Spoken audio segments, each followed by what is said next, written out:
Boa tarde a todos e todas, sejam todos muito bem-vindos. É muito bom tê-los aqui num sábado à tarde, né? Os resistentes aí. Eu gostaria de agradecer muito a presença do professor Carlos Augusto e do professor Tiago Faria, que a gente está iniciando essa nova proposta, que é Bate-Papo sobre Ensino de História, Temas, onde a gente vai ter mais pessoas debatendo uma temática específica. E hoje a gente vai começar falando sobre produção audiovisual no espaço escolar.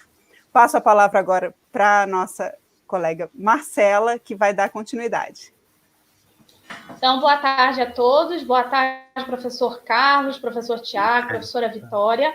Cada um de nós aqui numa cidade diferente, né, num estado diferente, então é bom que esse espaço de encontro possa seguir de uma forma tranquila, democrática, né? Então, em defesa de tudo isso, a gente gostaria de começar o nosso programa demonstrando o nosso repúdio, né, ao que foi publicado na página do Facebook da AMPU, não sei se vocês acompanharam, mas eu tomo a liberdade aqui, aos meus colegas professores presentes, de ler aquilo que eu escrevi no Facebook, que eu faço questão de sustentar aqui.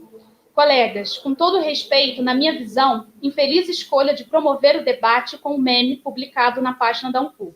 A mesma rede, usada para veicular estereótipos como esse, poderia ser usada para promover debates de forma mais ampla e crítica. Isso não representa o esforço e profissionalismo de muitos colegas, professores e professoras da educação básica, tanto da educação básica como da educação superior. Grata por expressar democraticamente minha opinião. Aos colegas que não acompanharam, né, a gente não vai reproduzir esse meme aqui, justamente por considerá-lo totalmente ofensivo e reforçando o estereótipo, mas a gente quer fazer questão realmente de deixar clara a nossa defesa em prol da educação pública de qualidade e do jogo democrático, afinal é para isso que a gente está aqui. Então, professor Carlos, professor Tiago, professora Vitória, um ótimo debate para nós, espero aprender, com certeza vou aprender bastante com vocês. É uma temática nova para mim, mas vou ajudando nessa mediação, trazendo também as perguntas dos nossos colegas e ajudando também um pouquinho a fazer um papel meio chato, que é de controlar o tempo, de forma que a gente não prejudique aí o sábado dos nossos colegas professores, tá bom? Obrigada novamente pela presença e vamos lá. Professor Tiago, posso passar, perdão, Vitória, passar a palavra para o professor Tiago e pedindo também que vocês se apresentem, qual a instituição que vocês estão no momento, um pouquinho da trajetória de vocês, porque isso com certeza ajuda para o nosso público poder conhecer mais ainda o trabalho de vocês. Olá, boa tarde. Obrigado, Vitória. Obrigado, Marcela, pelo convite. É um prazer estar aqui, batendo esse papo com vocês. Queria agradecer também por vocês terem organizado esse espaço, né, que tem sido um espaço em questões fundamentais sobre o ensino de história, mas também um espaço muito afetuoso, né, que a gente consegue se reenergizar aí nesse momento bem difícil que a gente tem passado. Eu sou professor do Instituto Federal de Brasília, eu tenho me envolvido aqui em vários projetos e experiências com a produção audiovisual no espaço escolar. Um deles que eu indiquei para vocês é o Festival de Curtas do IFB. Ele já tem 5 anos, ele acontece desde 2015. Eu compartilhei os vídeos da segunda edição, que estão bem organizadinhos, e ele é um festival, um concurso aberto a todos os alunos dos 10 campi do IFB. Então, todos os alunos de todos os cursos podem participar. Então, são cursos que vão desde o ensino médio integrado à formação técnica, até cursos de graduação, licenciaturas, cursos de pós-graduação. Então, é um acervo bem rico e bem diverso. No meu campus, que é o campus Riacho Fundo, eu também tenho experiências, né, tenho participado de experiências com a produção audiovisual, nos cursos de cozinha e hospedagem integrados ao ensino médio. Então, a gente tem feito curtas sobre patrimônio, a gente também tem feito curtas sobre cultura e história da alimentação. A gente tem um podcast que chama Hora do Chá no Spotify, que faz conversas como essa aqui sobre cultura e história da alimentação, que aí não é audiovisual, mas é áudio, né? E a gente tem também uma experiência bem legal no ProEja, que a gente faz vídeos com os alunos que estão ingressando no curso de bar e restaurante para falar de histórias de vida, então se surge interesse a gente pode comentar um pouquinho sobre isso, né? E eu queria falar contar duas historinhas rápidas para falar um pouco da trajetória e da minha trajetória com esse tema, e inserir algumas questões importantes, que a primeira é quando eu comecei, né, a fazer curtas com os alunos na EMF Paulo Colombo, em São Paulo, numa escola no Parque Arariba, na periferia de São Paulo, da Zona Sul. Então, nesse projeto, a gente tinha uma oficina de cinema e história, a gente via filmes, a gente discutia clipes que os alunos sugeriam, a gente fazia alguns curtas, né? Nesse projeto, um aluno uma vez me falou, uma aluna, na verdade, ela me falou, olha, professor, eu não consigo mais assistir novela do mesmo jeito, eu fico olhando os planos, contraplanos, eu fico observando a montagem, então esse projeto mudou a minha forma de ver as novelas, né? Então, acho que isso foi uma coisa que me marcou bastante para olhar de uma outra forma diferente para esses produtos audiovisuais feitos no espaço escolar. E uma outra experiência interessante foi numa escola particular de São Paulo, o Colégio Dumont Vilares, que a gente entrevistou um funcionário da escola, porque ele era a pessoa que mais sabia sobre um córrego que passava do lado da escola, e a história de degradação desse córrego, né? Então ele fez um depoimento riquíssimo para os nossos alunos que o entrevistaram, que fizeram experiências ali de história oral, e aí isso também foi muito marcante para mim, chamar a atenção como a produção audiovisual escolar é esse espaço privilegiado de escuta, né, de alteridade e de gerar uma série de compartilhamento de saberes que muitas vezes a escola, né, ou a sociedade mesmo não está aberta, né? Ou poderia ser mais aberta, né? Então, essas experiências contribuem para isso. Então, pensando nisso, e impactado por essas experiências, eu acabei no doutorado pesquisando filmes de concursos, que é o KWN da Panasonic, que existe desde 1989, em escolas do mundo inteiro que participam desse concurso, e também o Festival do Minuto, né? Então, eu optei por fazer um trabalho, de um lado, de historiador, de eleger essas produções audiovisuais ao primeiro plano da análise do historiador, né, organizar, fazer toda a análise dessas fontes, e, por outro lado, também ter esse olhar de educador, de ver ali processos complexos, muito ricos, de inquietações desses alunos sobre a escola, sobre o ensino de história e sobre todas as questões que envolvem vídeo, né, escolar. Ele não é apenas um vídeo em si ali de 5 minutos, mas ele é como o Walter Benjamin falava das mônadas, né? Ele é uma mônada, uma constelação saturada de tensões ali sobre o espaço escolar, a sociedade e tudo que esses alunos pensam e refletem ali nessas produções. Então, é isso que eu queria deixar para a gente começar a nossa conversa.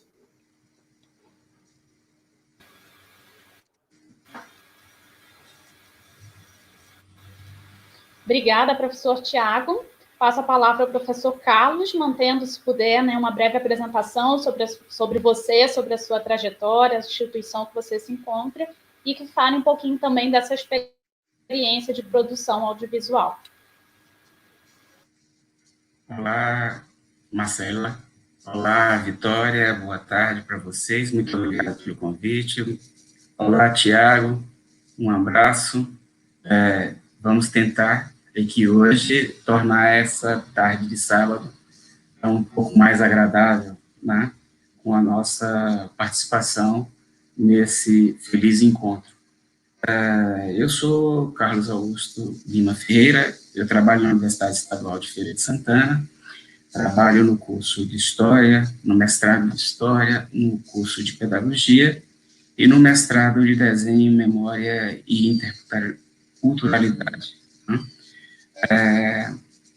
O tema sobre produção de audiovisuais é algo que me apaixona desde sempre. A minha tese, lá no final dos anos 90, início dos anos 2000, foi sobre novas tecnologias no ensino de história. E desde lá que eu trabalho com essa temática, né? Mas depois de uns 4, 5 anos, eu tenho me dedicado a pensar e trabalhar com a produção de documentário, né?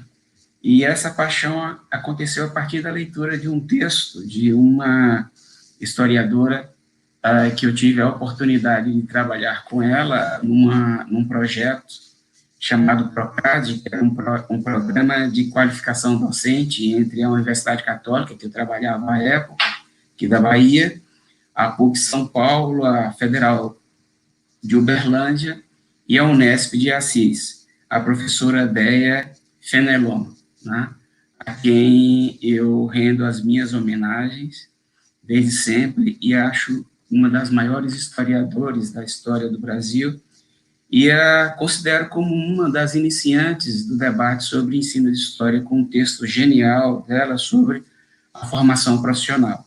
E naquele texto, né, eu comecei a me apaixonar por uma temática que ela sempre defendia, que era fazer história como compromisso social, né? E eu acrescentei e político, até escrevi um texto sobre essa discussão,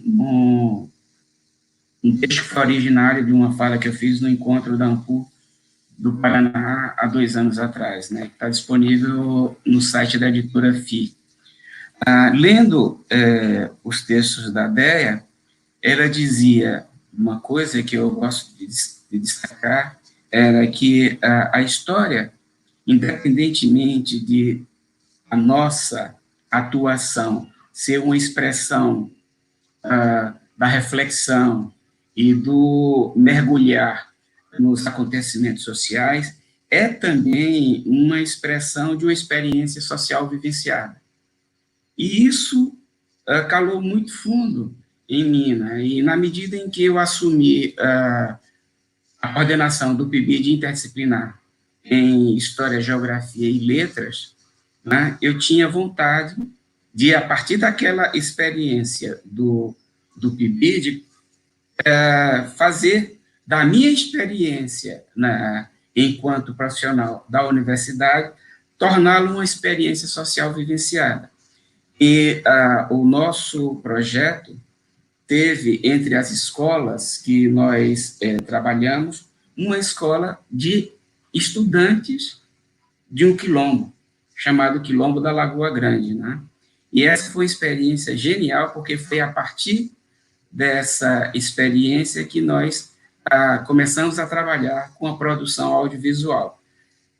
E aqui recortada especificamente com a produção de documentários, né? Então, nós tivemos a produção de um documentário chamado Os Guardiões da Lagoa, e daquela experiência a gente transformou esse aspecto em um apartado do projeto de pesquisa do nosso grupo de pesquisa chamado GEPEN, que é o Grupo de Pesquisa, de Estudos e Pesquisa em Ensino de História, e hoje a gente tem um projeto dentro do grupo chamado Universidade.doc, onde nós estamos produzindo documentários, né? Estamos já no 3º documentário produzido, numa série chamada Quilombos, que infelizmente nós tivemos que parar em função da problemática da pandemia e do Covid-19, né?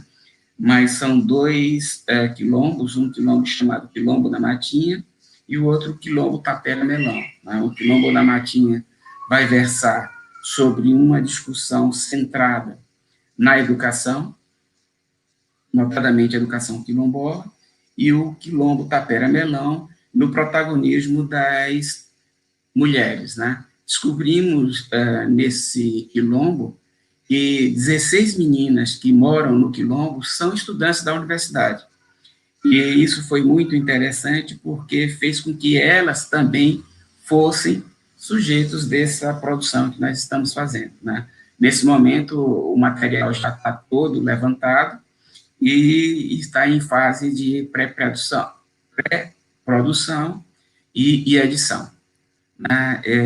Eu fico por aqui e acho que a gente pode ampliar o nosso debate na medida em que as coisas forem evoluindo. Muito obrigado mais uma vez pelo convite. Que bom. Obrigada, professor. Sequência, professora Vitória, já conhecida de todos nós, professora. Obrigada. Eu gostaria de agradecer novamente a presença de todos e todas. Eu vou falar rapidamente de um projeto que eu estou desenvolvendo aqui na universidade, um projeto de extensão chamado Cinema nos Distritos, nessa linha da produção audiovisual no espaço escolar, né? A minha formação, eu fiz a graduação em História, mestrado e doutorado em História, pesquisando no mestrado e no doutorado filmes com temáticas históricas, então, nessa relação entre cinema e história. No entanto, a partir do momento que eu passei a trabalhar com a cinema, história e ensino e educação, eu percebo que a potencialidade da produção audiovisual no espaço escolar, né? Então, eu vou apresentar rapidamente esse projeto chamado Cinema nos Distritos. A metodologia, eu não vou entrar muito em detalhes, mas a metodologia geral que a gente usou, que foi um teste, na verdade, era uma experimentação, e depois a gente pode conversar um pouco mais sobre essas possibilidades. Então, vamos lá. Deixa eu compartilhar a tela. Opa.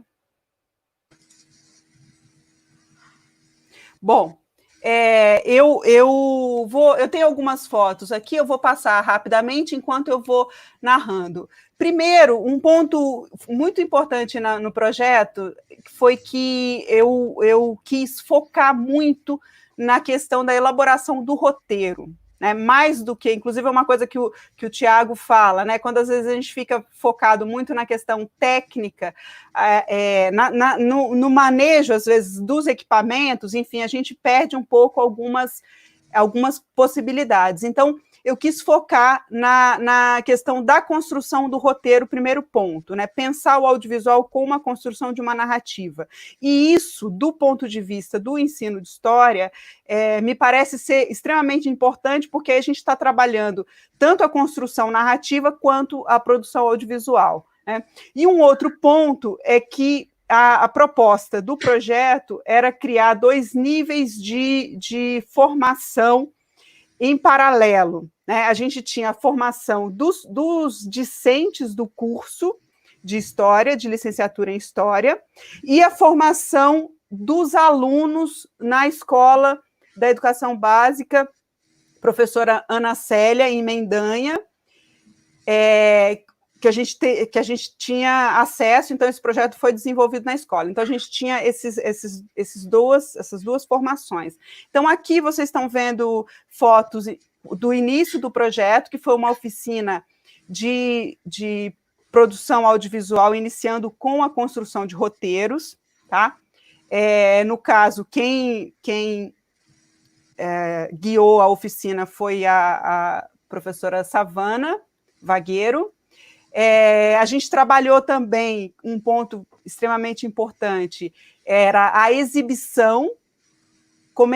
O projeto tinha isso, começar com a exibição também e terminar com uma exibição, mas a primeira exibição era de trabalhos feitos por outras pessoas, e a última exibição era a exibição do trabalho feito pelas próprias pessoas que estavam nesse processo formativo, vamos dizer assim, né?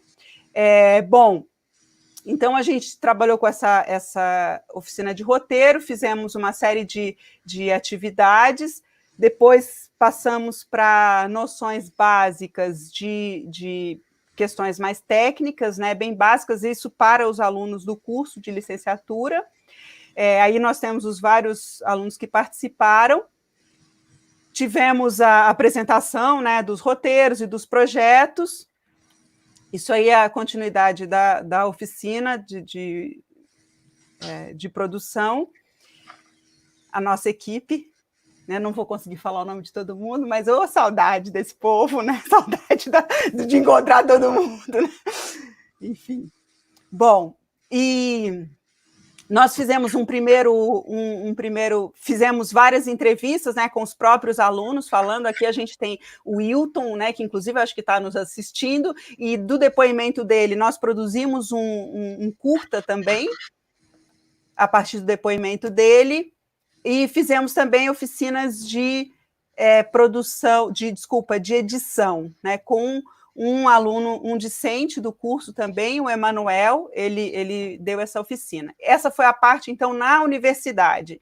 E aí, quando nós fomos para o espaço escolar, né, a gente já chega com algumas necessidades, né, tivemos que colar papel na janela para poder escurecer um pouquinho a sala, né, isso é uma realidade de muitas escolas. Exibimos alguns curtas, né, para eles assistirem, a gente conversar, eles se familiarizarem, enfim. Fizemos oficinas também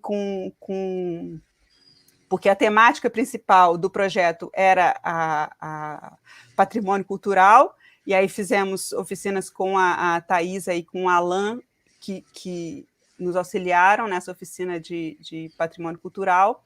Exibimos um curta-metragem, aí a escolha, eu não sei se vocês conhecem, mas tem um curta-metragem que se chama A Origem dos Bebês segundo Kiki Cavalcante. Então, a gente trabalhou... Primeiro, a gente leu o roteiro, né? Os alunos leram o roteiro, e eu pedia para eles assim, imaginem como como vocês fariam essa cena, né? Como seria essa cena? Então, a gente fez esse exercício de imaginação visual a partir da leitura do roteiro. E depois a gente assistiu. Então, foi muito interessante esse dia em particular, porque eles puderam ter essa noção da relação entre o escrito e o visual, né? A importância do escrito e como isso se transforma em imagem. Então, foi bastante interessante. Aliás, eu tenho que agradecer aqui a professora Sheila Fernandes, que deve estar nos assistindo também, que era a professora deles, que foi super parceira nesse projeto. E aí a gente passou também para questões mais técnicas, né, de como usar a câmera, e aqui a gente tem uma das equipes, né, dividimos em algumas equipes, uma das equipes fazendo as gravações, a gente analisando as imagens, né, projetamos na parede da sala. Aqui também a gente tem a projeção de uma das produções que foram feitas, a gente foi conversando sobre isso. Isso foram vários dias, tá?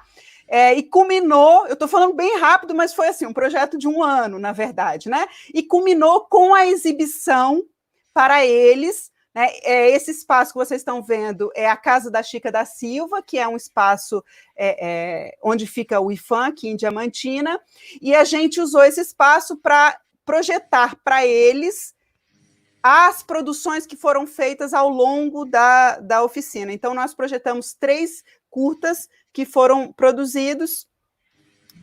O que vocês assistiram, que eu disponibilizei o link, foi um curta feito com a Dona Du, mas a gente tem os outros que foram produzidos que não estão disponibilizados publicamente, porque foram trabalhos mais restritos, né? Aqui a gente, só um gostinho, a gente na casa da Dona Du fazendo as entrevistas, né, e o grupo, e os discentes que estavam participando, né, a Lívia, enfim.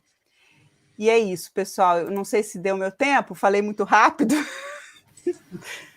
Como é que está o tempo aí, Marcela? Vitória. Bem tá corrido, bem tranquilo, né? A gente está com bastante gente já participando, já mandando as suas perguntas, inclusive professores, né, colegas, se puderem mandar as perguntas se é para o Tiago, só afirmar, explicarem, né, se é endereçado para o professor Carlos, para o Tiago, para a Vitória, ou talvez a gente tenha perguntas que sejam gerais. Eu vou aproveitar aqui... Tá, peraí só um pouquinho, Marcela. Deixa eu só concluir aqui. Então, esse projeto, ele partiu de um pressuposto, na verdade, foram 3 pressupostos, né? 3 pontos principais. Primeiro, começar com a exibição e terminar com a exibição. Começar com a exibição com os alunos como espectadores e terminar com a exibição com os alunos como produtores, né? Isso era o primeiro ponto. O segundo ponto, que a gente, como nós não temos aqui uma cultura, uma tradição de produção audiovisual, a gente precisava ter a formação paralela dos nossos alunos discentes e dos alunos na escola, né? Então, isso, na verdade, precisaria dar continuidade, né? A gente ainda vai desenvolver mais essa proposta, né? Inclusive, eu estou dando continuidade com outras experimentações, e o outro ponto, e o terceiro ponto, era o enfoque na construção narrativa, né? Porque eu considero que esse é um ponto importante quando a gente está pensando no ensino de história, né? Focar na construção narrativa. Eu ainda não consegui desenvolver isso a contento, né? Eu ainda estou experimentando, mas eu considero que isso é um ponto importante, né? Então é isso, finalizei aqui, obrigada a todos e todas. Perfeito, obrigada, Vitória. Professores, em relação à produção, eu tinha separado uma pergunta, eu consegui assistir, né, o que a Vitória disponibilizou, o professor Carlos também, o Tiago, por se tratar de um festival, eu não assisti todos, mas alguns, e eu vejo muitos pontos em comum na produção de vocês. Então, eu queria ouvir um pouco em relação às temáticas que foram abordadas, né? Professora Vitória, no caso da entrevista, eu fiquei muito, assim, curiosa mesmo para saber como é que foi essa relação com a dona Du, né? Não sei se eu falei corretamente o nome dela, em relação aos saberes populares. Eu acho que o Carlos traz a questão também da memória, das tradições que são passadas. Essa ideia, eu me lembrei muito, professor, de uma visita que eu tive a oportunidade de fazer ao Quilombo de Santa Rita do Bracuí, que fica em Angra dos Reis, no estado do Rio de Janeiro. E aí também queria, enfim, ouvir um pouco essa experiência, né, ao trabalhar com uma temática como essa, a importância da educação quilombola, e o Tiago, que trouxe também, dentro do que eu pude assistir, uma série de elementos ali, a questão do abuso sexual, a questão dos preconceitos, né, contra a população LGBT, queer e a mais, acho que eu falei a sigla, espero, né, corretamente. Então, enfim, temáticas sensíveis e temáticas extremamente necessárias a todos nós, né, enquanto formadores, enquanto professores de história. Então, se vocês pudessem comentar um pouco, e depois, na sequência, eu vou trazendo, então, a pergunta dos nossos participantes. Pode ser? Sim. Uhum. Beleza. Então, professor Tiago, acho que a gente pode, se a Vitória concordar, seguir aqui, se vocês todos, né, concordarem, a sequência Tiago, professor Carlos, e fechando com a professora Vitória. Perfeito. Tiago? Tiago, você está com o microfone. Seu microfone, isso. Legal. Em primeiro lugar, queria dizer que eu gostei muito dos curtas, dos projetos do Carlos e da Vitória, né? Acho que me chamou muita atenção a centralidade que a alimentação tem como uma prática de resistência, né, tanto para os Guardiões da Lagoa quanto para Dona Du, né? Então, isso bem interessante, já compartilhei aqui os vídeos com o pessoal aqui do IFB. E sobre o festival do IFB, eu chamaria atenção para algumas produções desse ano que foi compartilhado aí, né? A gente tem, sim, umas temáticas muito, muito importantes, muito urgentes, que sempre surgem espontaneamente, né? Porque o concurso, ele é voluntário, o aluno participa se quiser, né, ele se inscreve num edital. Então, por exemplo, nesse ano que eu compartilhei com vocês, eu destacaria 3 curtas, né? O Sonho de Sarita, que é esse que a Marcela mencionou, né, que é um curta feito pelo curso de agroecologia do IFB de Planaltina, e é um curta que aborda, né, essa questão de uma aluna trans e as dificuldades, preconceitos, enfim, é bem interessante. Outro curta é sobre o Ser Negra, né, que é um evento aqui de um grupo de pesquisa aqui do IFB, muito importante, que estuda as questões da negritude e de gênero. Eles fazem um evento anual, e aí ali há um curta que é Ser Negra, 5 anos em 5 minutos, que eles fazem um balanço, né, dos 5 anos e de toda a trajetória do evento, né, que tem mobilizado aí discussões muito importantes dentro dessas temáticas. E um outro curta que aí eu vou destacar porque foi feito lá no meu campus, né, que é sobre a história do brigadeiro, que foram a nossa primeira turma de curso de cozinha integrado ao ensino médio. Eles fizeram um curta que foi resultado aí de várias entrevistas, 2 receitas que eles fizeram, uma visita técnica, vasculhando e investigando e fazendo uma pesquisa, né, que eles aparecem, participam, se mostram na câmera, fazendo as entrevistas, buscando diversos aspectos sobre a história do brigadeiro e a possibilidade de usos de brigadeiro com ingredientes do Cerrado, que é algo muito, muito importante aqui para a gente, né, pensando na nossa história e cultura local aqui no Cerrado, em Brasília. Então, foi um trabalho também bem interessante, né? Eu já aproveito para contar uma coisa interessante para vocês sobre isso, esse processo de concurso. Eu nem gosto muito dessa coisa, mas, por exemplo, esses alunos fizeram esse trabalho fantástico e eles não ganharam nenhum prêmio esse ano, os alunos do Brigadeiro. O Sonho de Sarita ganhou prêmio, se não me engano, o Ser Negra também, e aí a gente tem que... Faz parte, né, como professor, trabalhar um pouco com essa frustração também dos alunos, é um aprendizado, né? A gente o festival, o objetivo principal não é ganhar prêmios, né? Não é estabelecer nenhum tipo de competição, mas simplesmente dar vazão, né, da publicidade a todas essas inquietações e tensões e discussões que já fazem parte das culturas escolares, né, dos nossos cursos e dos nossos campi. É isso.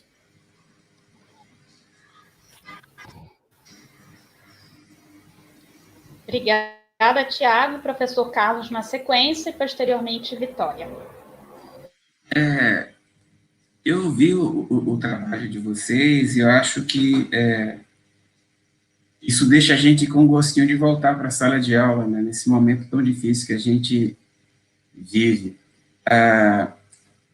Esse desafio de produção de material audiovisual, para mim, se diferencia um pouco do Tiago e o de Vitória, porque nós, no curso de História, temos como dos trabalhos de final de curso, né, a produção de linguagens, né, entre elas a produção do documentário. Inclusive, eu tive a oportunidade de orientar uma menina também que vive no Quilombo, a Letícia Cerqueira, com um trabalho interessante chamado Ensino de História e Memória, Identidade Quilombola na Matinha dos Pretos, que é o quilombo que ela vive, né? É um documentário que ela produziu, e esse documentário foi a sua defesa do trabalho final de curso, porque entre os elementos que a gente tem para o trabalho final de curso, a produção documental está inserida, né? Agora eu queria voltar um pouco para dizer como é que foi o trabalho com o Quilombo da Lagoa Grande. Foi um desafio, porque o griot do Quilombo, ele dizia: professor, eu tenho muita vontade de documentar a história do Quilombo, mas eu não gostaria que vocês da universidade viessem até nós, nos pesquisassem, trabalhassem conosco e depois voltassem para a universidade e nunca mais nos dessem uma devolutiva. Eu queria exatamente o contrário, que a gente construísse isso em parceria. Só que aquele desafio que ele me colocava, né, o griot, seu José Cassinano, era de construir um memorial. E nos colocou lá uma casa que estava bastante deteriorada, que era naquele espaço que ele queria construir o espaço memorial, né? E ele ficou muito difícil, porque a gente teria que primeiro recuperar aquele espaço para depois adentrar no universo da construção de um museu ou coisa parecida, né? E a gente não tinha tempo hábil para isso. Então, eu reunido com as professoras supervisoras, né, a professora Adriana Souza, a professora Luzanira Nogueira e a professora Sandra Cristina, e os meus orientandos do PIBID, né, os alunos que participavam do PIBID interdisciplinar, nos reunimos e propusemos uma outra coisa, que era, ao invés de nós fazermos o memorial, que tal nós construirmos um documentário sobre o Quilombo, né? Isso foi instigante para todo mundo, né? Mas tinha um desafio maior. Qual era o desafio maior? Que é um pouco do que Vitória colocou aí na fala dela, né? Era formar o pessoal, né? Então, a gente foi atrás de colegas da TV universitária que, gentilmente, se somaram ao nosso trabalho e produziram, para aquela atividade, oficinas, né, de produção de documentário. E, para nossa felicidade, quem ministrou a oficina naquele momento era um cineasta formado pela Universidade Federal do Recôncavo da Bahia, né, que trabalhava também na TV universitária. Trabalhava não, ainda trabalha na TV. Né, e nós montamos, depois do curso, né, o roteiro, as atividades de pesquisa. E aí houve um mergulho de toda a equipe, né, das professoras e dos estudantes que trabalhavam, bolsistas do PIBID, né, para pesquisar sobre a história do Quilombo. Né, e aí a gente mergulhou por uma perspectiva de memória, né, e de identidade. E foi uma coisa extremamente interessante, porque a gente vivia com uma realidade dada naquele Quilombo, nos estudantes, principalmente, que eram da escola, né, sem nenhuma relação com a sua identidade. E a partir do momento em que eles se viram, né, na pesquisa, no envolvimento com a produção do documentário, eles começaram a recuperar a sua identidade. Né? A gente fez uma atividade que era um painel onde eles tinham que se colocar neste painel, a partir de escritas, né, como eles se viam sujeitos do Quilombo. E foi legal que, depois de 3 meses, né, ele já não se viu mais, não como quilombolas, mas como quilombolas, como pessoas que davam valor à sua pele, ao seu cabelo. Portanto, foi algo que movimentou muito a comunidade do Quilombo, né? E eu acho que a produção do documentário, ao mexer com a dimensão da memória, com a dimensão da identidade, possibilitou efetivamente, né, a gente contribuir com esse processo de memória, identidade, né, e reconhecimento daqueles quilombolas, né? E aí, terminado esse projeto, a partir do grupo de pesquisa que eu coordeno, a gente enveredou pela elaboração e construção de um projeto que fosse dedicado exclusivamente à produção de documentário, né? E aí nós tivemos uma oficina de 80 horas, né, para a produção de documentários. E nesta oficina, nós oferecemos 40 vagas, tivemos mais de 100 inscritos, e a gente pôde, a partir dessa oficina, separar e selecionar as pessoas que, posteriormente, iriam participar do projeto. Né? Então, selecionamos 6 estudantes, entre eles 2 que fazem a edição de imagem, né, roteiristas e aqueles que trabalham com todo os equipamentos, né, a parte mais técnica. Né? Agora, enveredamos também por aquilo que a professora Vitória bem colocou, que é a narrativa. Portanto, a gente tem uma preocupação muito na elaboração do texto, na elaboração da narrativa, a partir de uma relação de proximidade. E onde é que isso se dá? No momento em que a gente está construindo e elaborando o roteiro. Nós tivemos aí, durante um mês e meio, a elaboração de roteiro, onde a nossa maior preocupação era estarmos diante de um texto que desse conta daquilo que nós gostaríamos de trabalhar, né? Então, hoje, o grupo de pesquisa tem se especializado na produção e elaboração de documentário, a formação desse estudante e em formação, né? E, evidentemente, na medida em que ele se forma na elaboração de documentário, ele estará apto a produzir isso na sua vida profissional. Portanto, eu acho que, neste momento, uma das coisas mais importantes que a gente faz é exatamente qualificar esse estudante no sentido de entender uma linguagem fílmica, sendo ele também um produtor desse conhecimento, né? Então, eu acho que é algo extremamente importante a gente fazer com que esse estudante, ele não só se veja um produtor de um trabalho monográfico, né? Ele está fazendo a monografia, mas ele está fazendo também uma produção que vai redundar num trabalho na sua vida profissional. Foi o caso que aconteceu com a Letícia, né? Ela estava apaixonada pelo tema, só que ela não estava satisfeita com uma produção apenas e tão somente monográfica, né?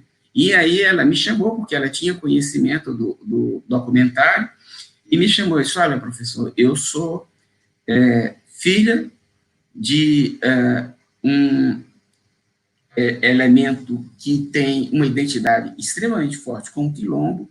Eu não sou quilombola, mas eu sou filha de alguém que vive no quilombo, né? E eu queria dar registro da vida daquele quilombo, mas eu não queria fazer isso na monografia, que a gente termina a monografia e coloca lá na biblioteca e ela se perde. Eu queria algo mais palpável, mais concreto. E eu sei que o senhor trabalha com documentário, eu queria que o senhor me orientasse. Foi um tremendo desafio, né? Devo dizer. Mas foi gratificante porque, na defesa, o cineasta que estava, que é formado em História e é cineasta da TV, né, ele ficou extremamente surpreso com a qualidade da produção, porque ela construiu uma narrativa, ela construiu um texto e ela construiu um roteiro, sem ser alguém da área específica, né? Então, eu acho que a gente consegue, hoje, enquanto grupo de pesquisa em ensino de história, lidar com uma produção fílmica, com a produção do documentário, trazendo para o documentário os ingredientes que a gente pode construir, por exemplo, numa monografia que tem um arcabouço eminentemente teórico, né? Eu acho que dá para a gente conjugar teoria e prática, e dar um pouco naquilo que o Tiago estava falando, né, sobre os documentários, né, e os curtas, né? E hoje, cada vez mais, eu tenho me enfronhado nisso, e tem um canal chamado Curta, que eu tenho orientado para os meus alunos assistirem. Inclusive, tem um programa espetacular, a série de 3 programas chamado Decolonização, que eu já deixo aqui como dica para o pessoal assistir, o canal Curta, que é o canal 556 na NET, que é um espetáculo, que ele trabalha nessa perspectiva do que nós estamos discutindo aqui. É isso. Obrigada, Carlos. Professora Vitória, na sequência. Pode ir. Diga, Vicky.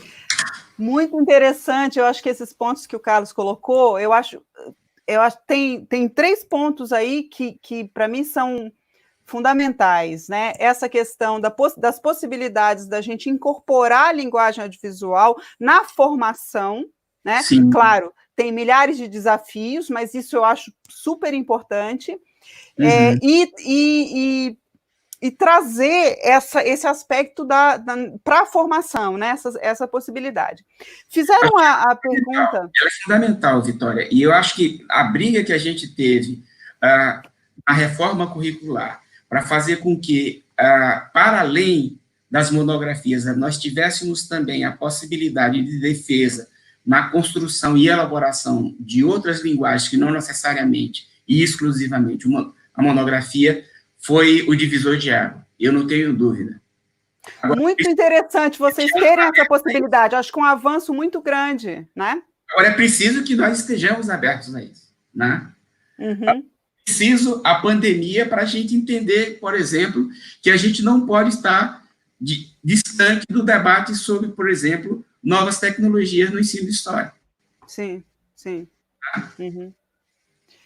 Deixa eu só responder aqui uma questão que fizeram, né, que a Marcela colocou, não sei se alguém fez a questão, mas sobre como foi a entrevista, né? Sim. Na verdade...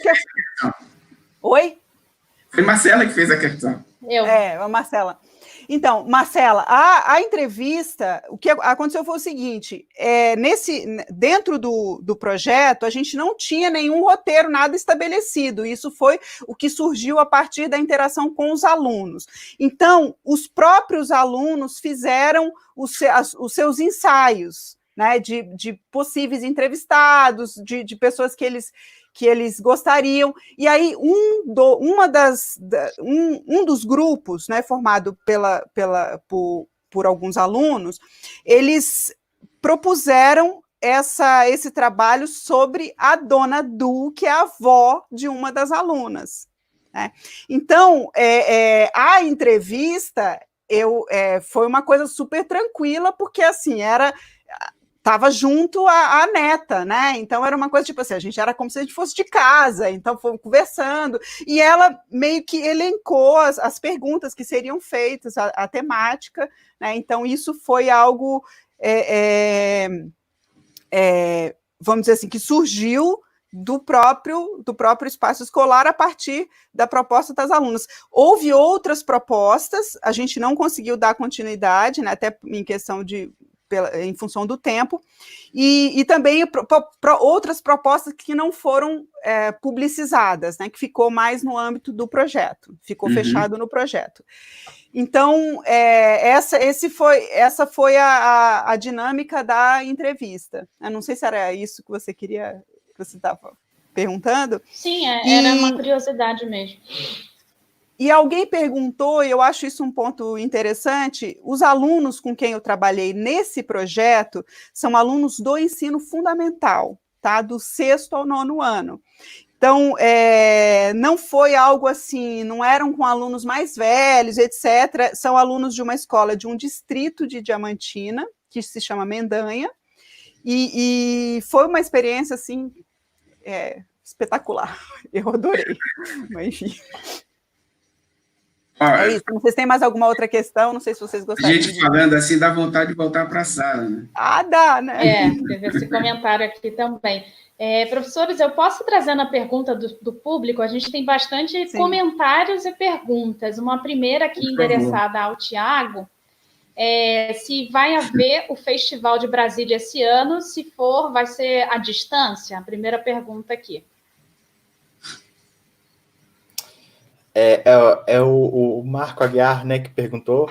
O Marco Aguiar, ele é um abraço para ele é da Secretaria de Estado de São Paulo, né, e ele organiza um festival ali na Diretoria de Ensino de Botucatu, e que é bem interessante, a gente sempre troca ideias, né. O festival, então, um abraço para ele, e assim, quem tiver interessado também, por exemplo, esse é um ótimo trabalho, a gente tem vários concursos, vários festivais no Brasil, né, um deles é esse que o Marco organiza na rede estadual de São Paulo, né, o IF da Bahia, também de Vitória da Conquista, enfim, a gente tem vários festivais aí que são interessantes. E em relação ao festival de curtas do IFB, eu acho, não sei se é isso que o Marco estava se referindo, a gente está com as atividades presenciais suspensas, né, então, por enquanto está adiado, prorrogado, até que a situação se normalize, né. O festival mesmo de Brasília, que é o festival de cinema, que inclusive tem também junto o festival das escolas públicas do DF, eles estão vendo uma forma de fazer ele, talvez drive-in, alguma coisa assim, mas aí eu acho que o vídeo escolar mesmo, por enquanto, está suspenso até que a situação se normalize, melhore, né? Torcemos por esse dia, né? Professora Vitória, na sequência a gente traz a pergunta da Thaís, se teria a possibilidade de uma parceria com outras faculdades? Acredito que seria vantajoso incorporar sua extensão como uma atividade complementar em outras federais. Uai, Thaís, vamos conversar. Tem, né? Mas precisamos conversar. A ideia eu faço algumas experimentações para ir vendo o que funciona, o que não funciona, né? E até eu gostaria de fazer um comentário. O Tiago, ele trabalha com a análise da produção escolar, né? E como uma fonte histórica extremamente importante, inclusive como uma fonte de estudo da, vamos dizer assim, consciência histórica, né? Da cultura histórica da escola. E aí me parece que existem algumas diferenças quando a gente fala da formação do discente licenciando em História e a produção na escola, né? A gente tem duas coisas um pouco diferentes, porque quando a gente fala da formação do discente, a gente está falando também sobre uma possibilidade dele ter uma noção mínima até para a atuação profissional, né? Porque, inclusive, uma outra vertente que eu trabalho também, que é a possibilidade do historiador atuar na produção audiovisual, né? Isso. Então, a gente tem esse ponto. E tem a questão da produção audiovisual no espaço escolar, que vamos dizer, está junto aí, né? Na medida em que o licenciando tem uma formação mínima de produção audiovisual, ele consegue levar isso para a sala de aula, né? Para trabalhar com seus alunos. E a gente tem um outro ponto que também é muito interessante, que é observar as produções que são feitas, né, Tiago, assim, espontâneas, né, que surgem, porque a produção audiovisual, gente, na juventude, ela está presente.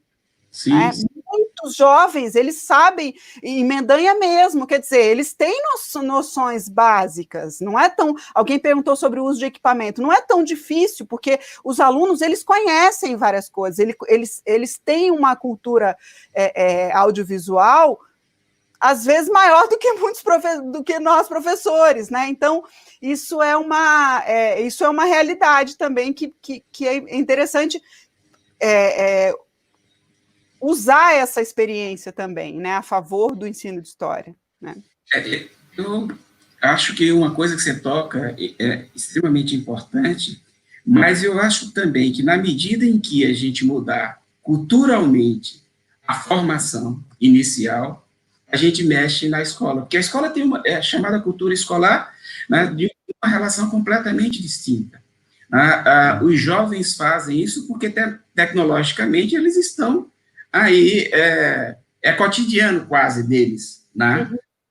E eles fazem isso ao arrepio do papel do professor, ou do que a escola coloca, né?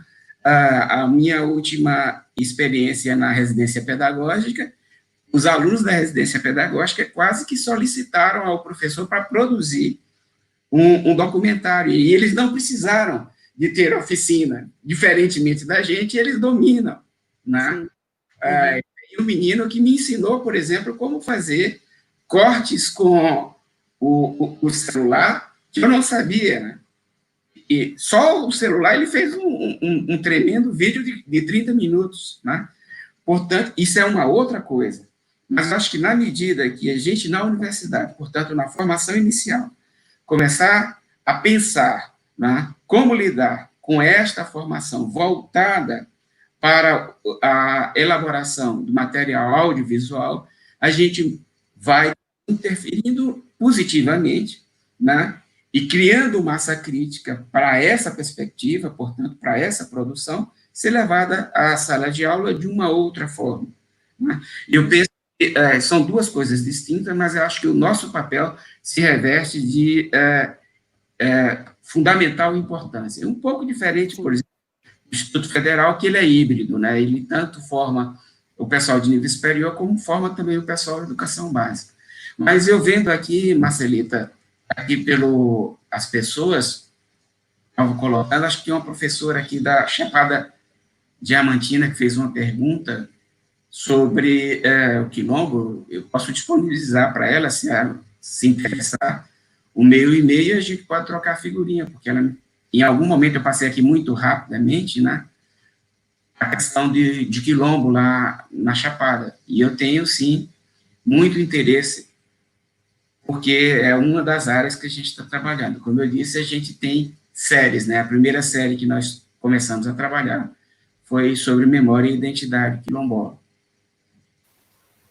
Sim, Carlos, o e-mail depois, se você puder digitar aqui para a gente deixa disponível, porque realmente a gente tem falado, né, Vitória, em todos os encontros, esse momento aqui ele provoca muitas perguntas, muitos questionamentos e a gente acha que deve, né, prosseguir em outros instantes também em contato com vocês.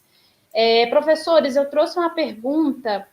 Primeiro, eu queria exatamente essa mesmo da Ana, um comentário, professora Ana, mandando um abraço para você, Carlos, Ana Luísa Araújo Porto. Não podemos deixar de registrar isso aqui. Um abraço grande para você.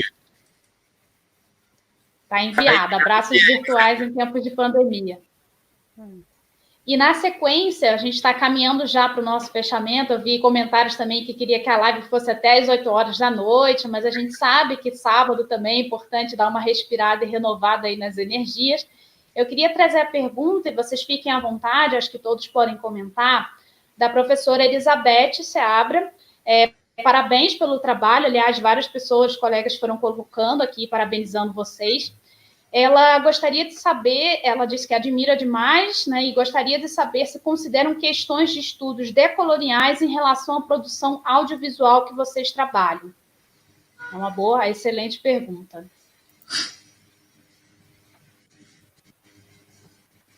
Na sequência, pode ser professor Tiago, professor Carlos e professora Vitória comentar. Eu gostaria só de passar a bola para o Tiago, porque eu acredito que no trabalho de análise das produções audiovisuais escolares, eu acho que o Tiago, no trabalho dele, ele toca bem nessa questão sobre a linguagem usada pelos alunos e como que isso é apropriado, né, a partir de uma formação de uma cultura na qual eles estão imersos, né? Eu acho que isso é um ponto para se pensar, né, Tiago? Eu acho que isso é muito importante, e em relação ao que vocês estavam comentando anteriormente, eu só queria acrescentar, para chegar na decolonialidade, acho que a formação nas licenciaturas, mesmo na pós-graduação, nesse campo, né, da produção audiovisual escolar é fundamental para que a gente encare a produção audiovisual escolar com liberdade, né? Que a gente incorpore os conhecimentos dos alunos com liberdade, para que isso não seja não é o professor que vai chegar com uma série de determinações de como o vídeo tem que ser feito, né? Vai haver um diálogo, né? Sim. Então, acho que isso é muito importante. E até para a gente parar de punir por exemplo, o uso do celular em sala de aula e encarar esse uso somente de maneiras punitivas, né? A gente tem alguns estados que, por exemplo, tem leis proibindo o celular em sala de aula. A gente pode mudar a escola se a gente incorporar esses usos em sala de aula. E incorporar significa também, como a Vitória falou, tá sensível a como esses alunos se apropriam das linguagens que estão no cyberespaço, na cybercultura. Né? Então, por exemplo, a gente tem uma produção interessantíssima que aconteceu durante as ocupações das escolas, principalmente em São Paulo. Né? Na minha tese de doutorado, eu comento um vídeo que nem fazia parte do meu repertório de vídeos que eu me propus a analisar, mas um vídeo de uma liderança do movimento estudantil, o COCA, no Centro Paula Souza, em que ele entrevista a repórter da Globo em 2016. Né? E a repórter tenta fugir o tempo todo, né? Então, aquilo ali é um exercício do aluno de resistência, né? Ele não concorda como a cobertura está sendo feita da ocupação, e ele ao invés de né, contestar de outras maneiras, ele vai contestar de forma audiovisual, assim como a reportagem vai estabelecer a sua outra versão sobre aquele mesmo fato. Então, há essa dimensão muito importante, a gente tem que estar muito sensível a isso, né? Como a a apropriação da linguagem audiovisual vai sendo transformada por esses alunos, né? E se a gente não escutar isso, a gente vai perder muito, né? E eu acho que quem normalmente trabalha com essa temática normalmente está muito sensível a isso é muito bom, muito gratificante. E essa questão da decolonialidade é muito interessante, essa pergunta, porque a gente tem cada vez mais chamado a atenção, por exemplo, para a questão da Chimamanda Adichie, né, sobre o risco de uma história única, e a gente vê isso aparecendo cada vez mais, por exemplo, em concursos que são de inscrição espontânea, né, ou mesmo num trabalho que a gente pede para os alunos do ensino médio, né? Então, por exemplo, eu passei para vocês a segunda edição do concurso do IFB, e a gente tem nas outras edições, né, que a gente está na 5ª edição, uma série de questões ligadas à decolonialidade muito importantes, né? Então, uma busca de outras referências, que não somente as referências europeias, em diversos aspectos da sociedade, né? Então, por exemplo, lá no meu campus, isso é muito forte no campo da alimentação, por exemplo. A gente tem buscado discutir, de forma audiovisual também, novas maneiras de pensar a alimentação, não somente com as referências europeias, que já são clássicas, por exemplo, nos cursos de gastronomia, mas pensar de outras formas, né, as práticas alimentares riquíssimas que tem no nosso país e que não se encaixam naquela referência que é clássica, por exemplo, da cozinha francesa e tudo isso. É interessante, né, Tiago? O exemplo que você dá, quer dizer, ele usa o próprio formato de reportagem para criticar a reportagem, né? Muitas vezes acontece isso, né? Isso é muito interessante, quer dizer, dá para fazer muitos trabalhos aí de pensar quais são aqueles formatos hegemônicos e a subversão deles, né? Através do próprio formato. Então, é muito interessante. Carlos, gostaria de comentar? Um pouco na direção do que o Tiago estava colocando. Acho que uma coisa que eu aprendi muito com a produção do documentário, principalmente com documentário com temas marginais, né, de que a gente não pode chegar nesses espaços com o olhar acadêmico. A gente tem que ter um estreito diálogo, né? E é por isso que eu acho que o documentário foi muito bacana, e esses dois que nós acabamos e estamos em fase de edição, a fala, a construção, a elaboração, a participação na roteirização, foi tudo a várias mãos. E de várias mãos. Deles para nós, e não de nós para eles, né? Então, isso eu aprendi muito, isso tem muito a ver com uma perspectiva de que a gente tem que, para construir e produzir documentário, a gente tem que se despir, né, dessa postura hierárquica, acadêmica, né, de uma linguagem do que eu domino, do que eu sei, em relação àquele outro com quem eu vou dialogar, né?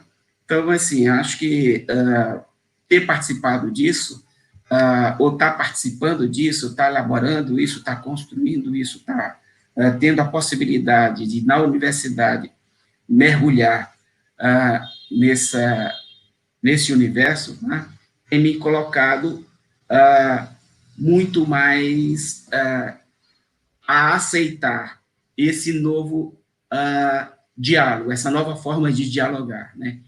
Dialogar horizontalmente, não hierarquicamente ou verticalmente. Eu acho que isso tem sido muito bom. E isso tem a ver com a perspectiva da decolonização.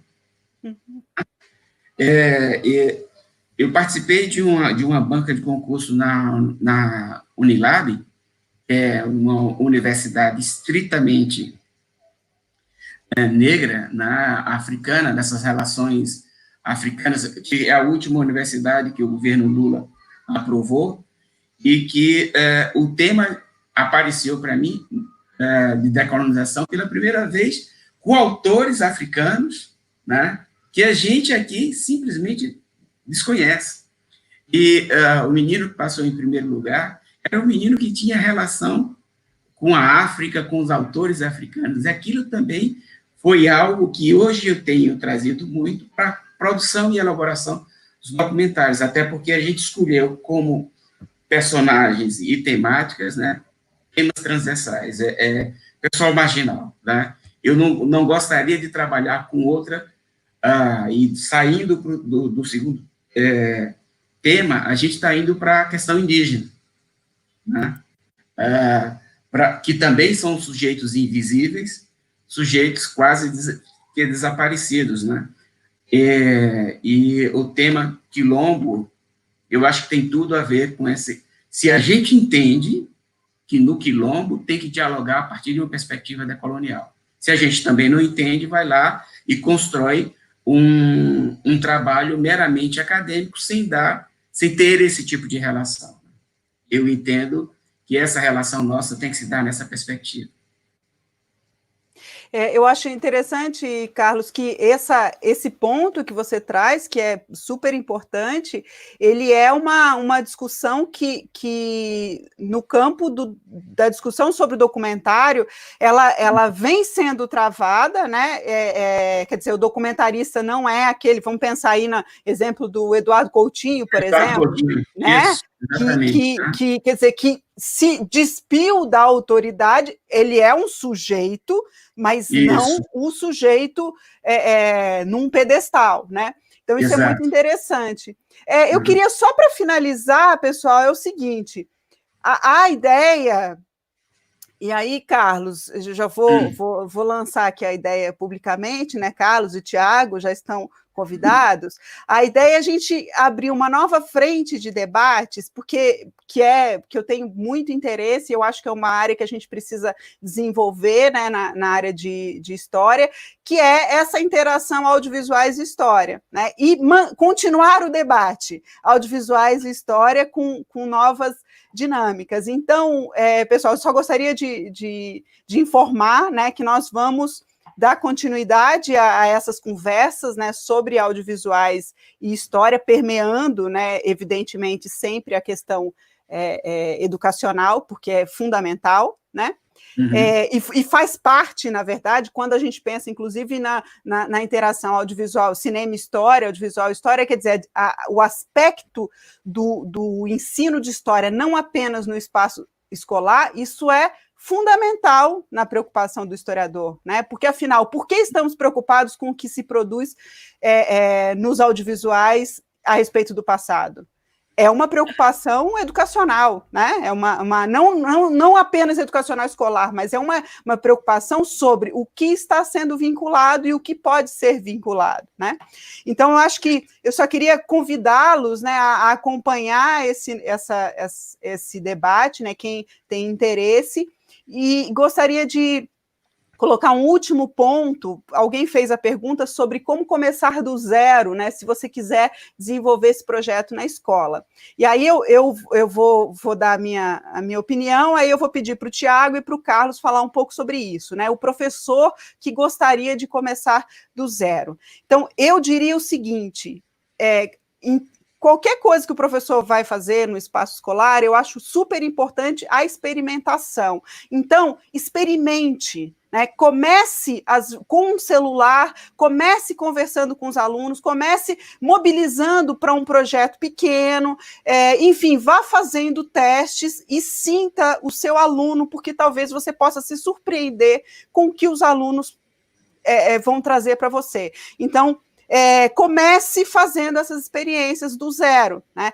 Claro, se você não tem noção nenhuma, existem tutoriais no YouTube que falam sobre manipulação de câmera, uso de celular, enfim, para você ter uma noção básica, mas o primeiro ponto eu acho importante mobilize o seu aluno para isso, porque às vezes o seu aluno vai te ensinar a usar esses equipamentos, né? Então, essa é a dica que eu daria. Se você não tem noção nenhuma e gostaria de começar a fazer algo, comece pelos seus alunos. É isso que eu tenho a dizer. Tiago. Eu acho que a palavra seria ousar. Eu acho que inclusive neste momento que a gente está vivendo, né, é um momento muito propício para que a gente ouse, né? Ouse de forma a acreditar que, por exemplo, aquele trabalho que a gente pode fazer no espaço da sala de aula, Eu não convivo com a realidade da escola básica, mas a oportunidade que eu tenho enquanto professor de estágio e de ter coordenado alguns projetos que dialogam com a escola básica, né, com todos os professores com os quais eu tive a oportunidade de trabalhar, esta foi a palavra: ousar. Ousar e acreditar que esta ousadia pode contribuir para transformar, né? E a relação, nessa perspectiva, tem que ser horizontal, né? Ele não pode ser ousar e pensar que ele, enquanto professor ou professora, pode tudo. Não, ele está ousando, mas ele está ousando contribuindo com aquele coletivo. E quem é esse coletivo? O estudante, que muitas vezes, inclusive, ensina muito mais a ele do que é ensinado pelo professor, exatamente nesse momento, né? E eu acho que a gente tem temas que pululam, né, no nosso cotidiano, nos dias de hoje, a que nós ousemos, e ousemos na perspectiva da transformação. Repito, até porque tem temas como intolerância, como o vilipêndio às comunidades excluídas, né, às mulheres negras, ao quilombo, aos indígenas. Acho que são temas que estão presentes e que a gente não pode deixar passar. Não é apenas e tão somente tendo um livro didático que a gente vai construir uma história que vai ser transformada. Não, absolutamente não. Eu acho que o audiovisual está aí e a gente tem que lançar mão dele, sem ser subserviente a ele, mas entender que ele, enquanto audiovisual, pode contribuir também e muito para transformar. E a palavra é ousar. Legal. Tiago. Eu concordo muito com o que vocês falaram. Eu também não gosto de receitas, mas eu vou dar a dica de uma espécie de cartilha, manual, com alguns primeiros passos, que é do Tela Brasil, que é um projeto da Laís Bodansky, que fez exibições e oficinas em várias escolas. Eu mesmo pude fazer uma lá em São Paulo. Infelizmente, eles estão com, acho que, não sei qual é a dificuldade, se é recurso, se é patrocínio, mas eles estão com, era telabr.com.br, o site está fora do ar, mas eles me disseram que vão voltar em breve, que pretendem voltar. Eu tenho os materiais, se interessar, eu posso passar, né? Você pode me procurar no Instagram, Thiago E. Faria. Eu posso disponibilizar os materiais, até porque eles me passaram no sentido, olha, você pode passar para quem você quiser. Então, são materiais muito bons, que dão ali um mapa que você não precisa usar como cegamente, né? Mas que podem te dar uma referência do que serve na sua realidade ou não. Né? Então, acho interessante isso. E aí, só acrescentado que vocês já disseram, eu acho que eu sempre falo aqui com os meus colegas, a gente não pode ter medo de aprender junto com os alunos e de reconhecer que a gente não sabe algumas coisas, né? Então, muitas vezes o professor quer ter o domínio completo da sua experiência e, assim, a gente faz coisas tão mais legais quando a gente se desprende dessa obrigação, né? Então, por exemplo, eu vou dar um exemplo para vocês, assim, falando da minha própria experiência. A gente fez aqui experimentalmente, porque as aulas não estão valendo, uma comunidade de aprendizagem sobre fermentação com os nossos alunos do ensino médio, do segundo ano do ensino médio, durante um mês. A gente fazia reuniões para orientá-los sobre como fermentar alimentos, e eles iam fazendo em casa. A gente concluiu essa comunidade de aprendizagem, né? Era uma discussão com participação, tudo aqui, pelo Google Meet, por videoconferência. E aí a gente vai agora fazer ou um podcast ou um vídeo sobre essa experiência que a gente gravou os encontros, né? Aí vocês perguntam, como a gente vai fazer isso? Eu não sei, eu só sei que eu tenho um grupo que está interessado em fazer, e a gente vai, a partir da semana que vem, começar a pensar como a gente vai fazer. Então, acho que a gente precisa ter essa disposição de experimentar mesmo, né? Como vocês já disseram. Então... por exemplo, e aí, assim, não saber até o formato, se é documentário, se é ficção, a gente vai decidir junto, né? Eu queria, se vocês me permitem, para a gente caminhar para o fechamento, trazer um comentário da professora Helenice Veloso, que eu acho que resume, sintetiza bem o que a gente foi desenvolvendo, né? Ela disse que o professor de história precisa ter uma alma inquieta, que sempre procura buscar caminhos para induzir o conhecimento, né? Eu acho até construir junto, como vocês estão falando aqui, sem medo de experimentar, ousando, tentando, avaliando o que dá certo e o que não dá certo, né? Então, ela parabeniza vocês, que vocês fazem isso, né? Parabéns. E ressaltando ali que os nossos alunos produzem coisas maravilhosas. Eu fiz questão de trazer esse comentário na nossa finalização, porque eu acho que ele aponta muito bem os caminhos a seguir, né? Tanto na produção audiovisual, como em várias abordagens aí de diferentes temas que a gente trouxe. Eu puxo sempre o gancho aqui com a história digital. O professor Tiago falou isso, né? A gente produzir podcast, produzir, enfim, diferentes tipos, né, de mídias junto, né? Sem esse medo de errar, mas experimentando junto com os nossos alunos e alunas. Então, professores, professor Tiago, professor Carlos, Vitória, agradeço mais uma live, mais uma transmissão ao vivo. Foi a primeira vez, né, que a gente fez esse mix aqui com vários colegas falando, mas eu acho que foi muito bom, muito produtivo e muito obrigada. Bom final de semana para todos e seguimos na terça-feira com a professora Carmen Tereza Gabriel, trazendo a discussão sobre temporalidade e afeto. Vitória? Bom, eu gostaria de agradecer novamente a todos e todas que estão presentes nesse sábado, né? Gostaria de agradecer muito a Marcela, né, por ter disponibilizado o seu sábado para estar aqui com a gente também. Lembrando que nós estamos programando já um formato como esse, bate-papo sobre ensino de história, temas. O próximo vai ser sobre gamificação, se tudo der certo, com a Marcela, né? E mais outros convidados falando sobre essa temática. Eu gostaria de agradecer muito a participação do professor Carlos e do professor Tiago, foi muito bom, e vamos manter esse contato, né, e essa conversa, vamos continuar essa conversa, né? Com certeza. Próximos. Com certeza. Obrigado. Eu que agradeço muitíssimo. E só uma coisinha rápida, você já falou aí em gamificação. Marcelo, eu sei que você gosta muito do tema. Eu vou participar de uma banca no dia 23 de julho, Game of Thrones, no ensino de história. Se você se interessar, eu vou procurar saber se está aberto, se vai ser uma defesa aberta. Acho que seria importante você participar, assistir. Uma tese bastante interessante. Bom, então, boa tarde a todos Bacana. E todas, e vamos encerrar por aqui. Alguém gostaria de falar mais alguma coisa? Não, só agradecer. Muito obrigado. Muito Obrigado, obrigada foi a muito todos bom. e Valeu. bom final de Prazer estar semana. Se puderem, continuem em casa. Valeu, gente.